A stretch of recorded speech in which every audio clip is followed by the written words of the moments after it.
My name is Roman Tolstik, and I hate to start us off in this way, but I don't know how else to start it. So basically, what this is a documentary of the startup of a company. What is this I'm feeling? If you wanna leave, I'm with it. We've come too far to give up who we are. Okay, so this is I think video 3 now.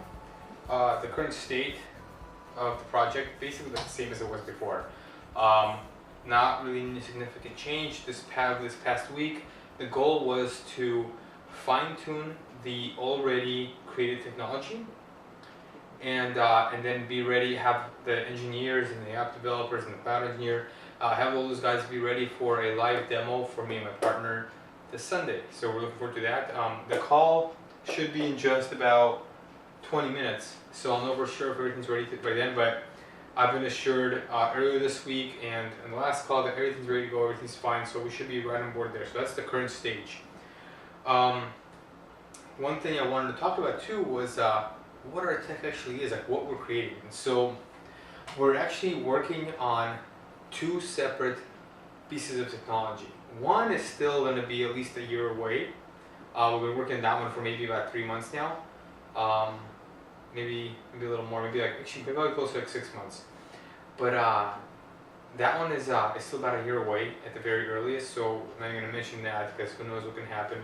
I'm fairly confident that we will be able to succeed with it and everything will be fine, but you know, it's too early to talk about. As far as the main technology we're working on that's ready to go now, that we're going to be having a live demo of, it's basically imagine smart technology that can be applied to a safe.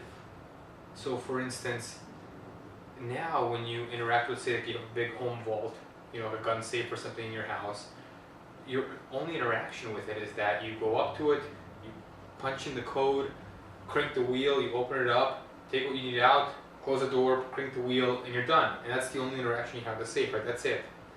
If you're at work, if you're at a trip, if you're away from the home, and somebody breaks into your house, they break into the safe, you have no idea what's been stolen, you have no idea that it's happened until you come home and see it.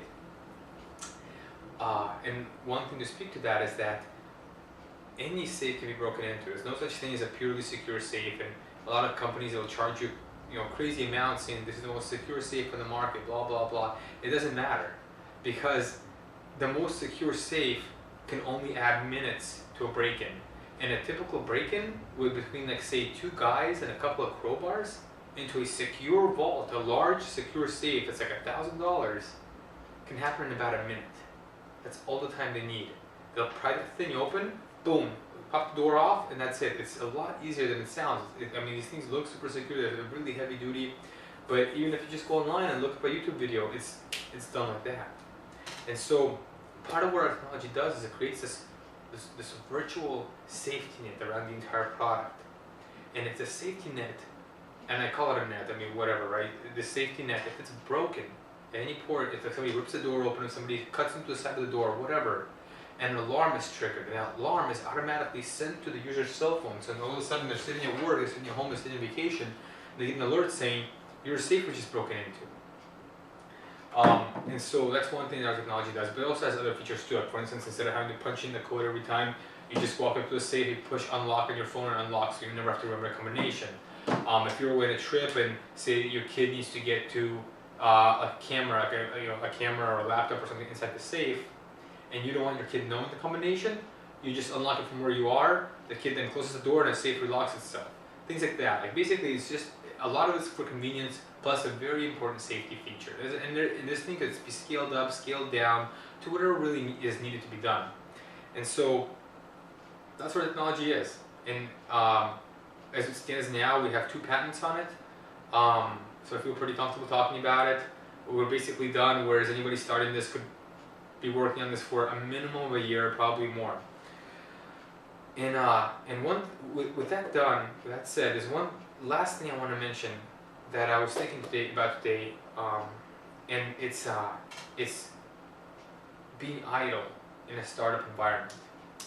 That is probably one of the biggest, I think, one of the biggest faults that any entrepreneur can experience with his team. What I've seen in the past is that whenever either myself or if I have a portion where I become idle, where I don't have anything to work on next, I lose interest in it, and I lose hope, and I lose sight of what the project is very quickly. And that happens to anybody. I think the most important thing, or one of the most important things at least, is to constantly push forward, to constantly work, to finally find something to do. Because if you don't find something to do, the project will fall apart. And this happens with everybody, whether it's engineers working for you or graphic designers or whoever.